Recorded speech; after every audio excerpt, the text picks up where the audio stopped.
Nesse vídeo falaremos de Regresso ao Admirável Mundo Novo, de Aldous Huxley.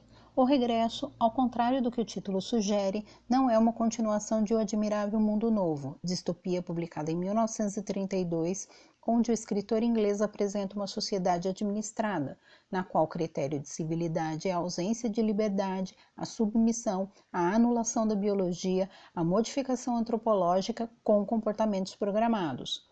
Em Admirável, Huxley teve a perspicácia de antever, ainda em germe, as grandes transformações pelas quais passariam a humanidade, entre elas a fusão de socialismo e capitalismo e o amplo uso dos apetites sensíveis e dos prazeres como ferramentas de controle. O Regresso é publicado em 1959 e traz a análise de Huxley para o seu tempo, que já exibia na visão do autor traços dos instrumentos de controle semelhantes aos descritos 27 anos antes em Admirável Mundo Novo. Para situar o leitor e dar-lhe uma base comparativa ficcional inspirada numa sociedade totalitária real, Huxley apoia-se no 1984 de George Orwell, comparando o modelo de sociedade apresentado em sua obra, de tipo científica, e a de Orwell, stalinista. A escrita de Huxley nesse livro é ensaísta, lembra muito o tom que H.G. Wells utilizava em suas obras de mesmo cunho, como A Conspiração Aberta, onde descreve um modelo geral de implementação de uma administração global e como suplantar soberanias nacionais, ideias às quais a família de Aldous Huxley era bastante simpática. Huxley divide o Regresso em 12 capítulos e em cada um aborda o que considera ser um grande problema da humanidade. No capítulo 1, fala de superpopulação. Para Huxley, o indivíduo perderá sua liberdade cada vez mais, não por temer a repressão de tipo violenta, mas porque será condicionado com recompensas pelo comportamento considerado aceitável. Em determinados setores, haverá liberdade limitada pela política e pela ideologia. Ultrapassando esses limites, haverá punição. Afirma que políticos e empresas estão manipulando pessoas, conduzindo-as tal como ocorre no Admirável Mundo Novo. Associa controle de mortalidade e crescimento populacional acelerado a partir do século XVIII, apontando que o controle de natalidade ocorre com maior custo e dificuldade.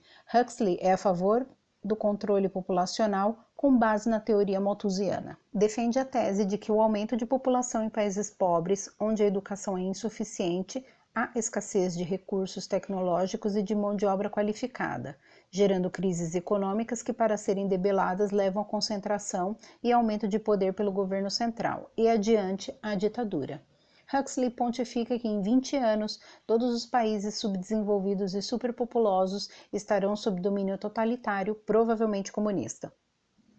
No capítulo 2, intitulado Quantidade, Qualidade e Moralidade, recorre novamente à teoria malthusiana, acrescentando que o avanço da medicina evita a morte de pessoas que não viverão muito mais tempo subalimentadas. Essa mesma evolução da ciência permite o que Huxley chama de organismos congenitamente insuficientes, vivam mais tempo e transmitam resultados de mutações que ele denomina desfavoráveis. Ele é claramente a favor da eugenia. No capítulo 3, trata de superorganização. Huxley prevê que as grandes corporações, detentoras de tecnologia, capital e escala, terão em suas mãos tanto poder econômico quanto político, controlado por fim pelo Estado. Cita C. Wright Mills e o que ele chama de elite do poder, um grupo que controla o poder político, o Estado, a economia, a propaganda, a mídia e, logo, controla as massas. Alerta que a uniformização do homem provocará a disseminação de doenças mentais. Chama atenção para a padronização do indivíduo para encaixá-lo em grupos. A coletividade passa a ter primazia sobre o homem. Afirma que a moral sexual será abrandada, de modo que, satisfazendo seus apetites, a população se torne facilmente controlável, o que é bem demonstrado no livro Libido Dominante de E. Michael Jones. Nessa obra, publicada no ano 2000, é abundantemente descrito o processo que, entre os anos 1920 e 1950, gestou a revolução sexual da década seguinte, testemunhado pelo próprio Huxley. Tal cadeia de eventos, que na sua esfera mais visível advogava pela liberdade, tinha uma camada subterrânea cuja intencionalidade Huxley captou e utilizou como inspiração em Admirável. Em Regresso, ele diz que o século XXI será a era dos administradores do mundo, ou seja, em 1959 ele já conseguia vislumbrar a sociedade cientificamente administrada. No capítulo 4, abordará a propaganda numa sociedade democrática. Huxley concorda com os pais fundadores americanos que um povo é capaz de se autogovernar, desde que as instituições democráticas se submetam ao povo e a uma ordem moral. Afirma que um povo em condições econômicas precárias não é capaz de governar-se democraticamente.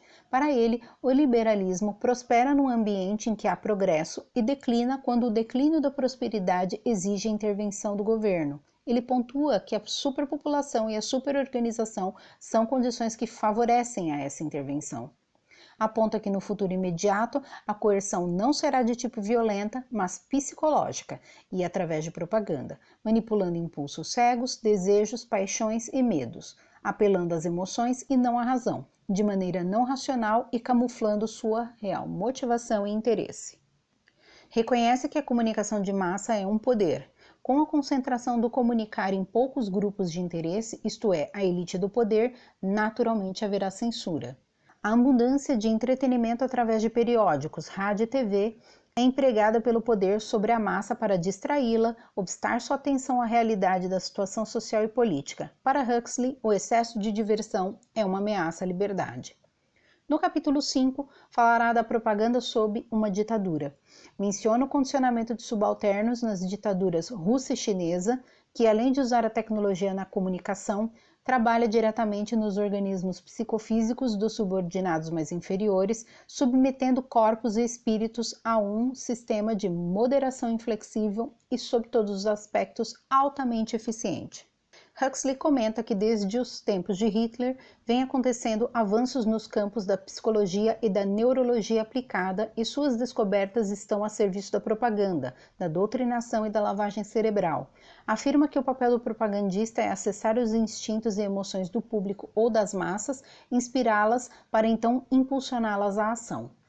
Neste capítulo, o autor se concentra mais em descrever a manipulação das massas no Terceiro Reich e o papel da anulação da individualidade para facilitar o controle. Conclui o capítulo fazendo uma intrigante pergunta. Numa época de superpopulação crescente, de crescente organização e de meios de comunicação cada vez mais eficientes com as massas, como podemos manter intacta a integridade e reafirmar o valor do ser humano individual? No capítulo 6, abordará as artes de vender, o uso da propaganda para fins comerciais, resumindo o propagandista como analista das motivações, que identifica desejos e necessidades, os vincula a um produto, utiliza símbolos para estabelecer uma ponte entre a realidade e o sonho compensatório, a ilusão que o produto torna real, tomando todos os cuidados para evitar o acionamento de mecanismos de racionalidade. No capítulo 7, fala da lavagem cerebral, informando que a pesquisa do fisiologista russo Ivan Pavlov sobre condicionamento em cães está sendo aplicada em humanos, que levados a um estado extremo de estresse, adotam novos comportamentos para cessar o tormento. Comenta que antes da descoberta de Pavlov, já existiam registros de que a persuasão é mais eficiente quando o interlocutor é previamente tensionado com emoções fortes e negativas, seguida da sugestão para levá-lo a mudar de opinião. O mesmo método, acrescido de abuso físico, foi aplicado em presos políticos em prisões comunistas com o objetivo de obter confissões. Na Guerra da Coreia, por exemplo, prisioneiros ocidentais, nas mãos de chineses, foram convertidos ao comunismo através dessas técnicas. Huxley informa que 1 a cada 7 americanos submetidos a esse processo colaborou com autoridades chinesas, de forma grave, isto é, traindo seu país. No capítulo 8, trata de persuasão química. Huxley afirma que drogas, nas mãos de governos tirânicos ou democracias, serão instrumentos para controlar a população. Ele não trata desse poder nas mãos do crime ou das grandes fortunas. No capítulo 9, abordará a persuasão subconsciente, onde comenta a projeção subliminal, a utilização da técnica na distração das massas para manipulação, partindo de estudos sobre a percepção subconsciente e seu emprego para fins comerciais e políticos. No capítulo 10, discute a hipnopédia, os aspectos éticos da aprendizagem durante o sono que estavam em uso na época em que o livro foi escrito. questiona com pertinência qual o limite entre a liberdade individual e a sugestionabilidade. No capítulo 11, discorre sobre a educação para a liberdade, reconhecendo a importância de uma educação com base na verdade e na realidade para que o indivíduo conserve a liberdade, ao mesmo tempo em que percebe que o homem está passando por um processo de uniformização do comportamento. Classifica John Watson e Burroughs Frederick Skinner, ambos psicólogos comportamentalistas, como negacionistas da hereditariedade do comportamento humano. Afirma que os trabalhos de Skinner se baseiam numa amostra pequena e que suas conclusões não se confirmam na realidade. Pondera que o behaviorismo reduz o homem ao produto de seu meio e ao fruto do condicionamento, ignorando aspectos biológicos, levando ao tipo de unanimidade vista no nazismo e no comunismo. Para ele, defender a uniformidade é aceitar que não é preciso ter liberdade, o que dá ao Estado o poder de perseguir quem discorda. Ele é favorável a ensinar às pessoas as técnicas que são utilizadas para manipulá-las e a corrupção da linguagem na manipulação.